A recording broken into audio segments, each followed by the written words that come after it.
Well, I mean, if I was in a caustic mood, I would say that's utter drivel. If I was in a gentle mood, I would say, well, I understand why people feel that way because it's repeated so often. But let's see if it's true.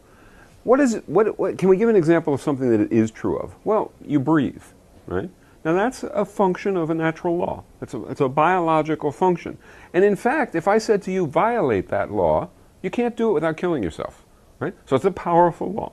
Now let's look and see whether or not there's some sort of a biological imperative to behave in a market fashion. Well, just ask yourself how you behave with your friends or how you behave in your family, right? Do you sit at the dinner table and barter the soup?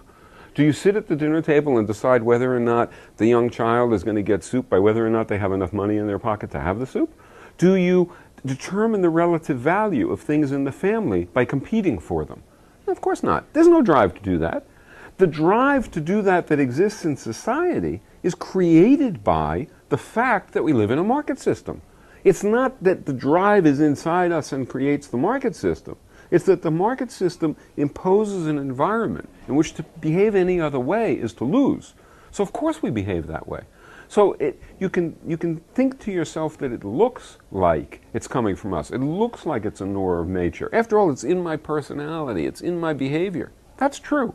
But the reason it's in our personalities, the reason it's in our behaviors, isn't because it was born there.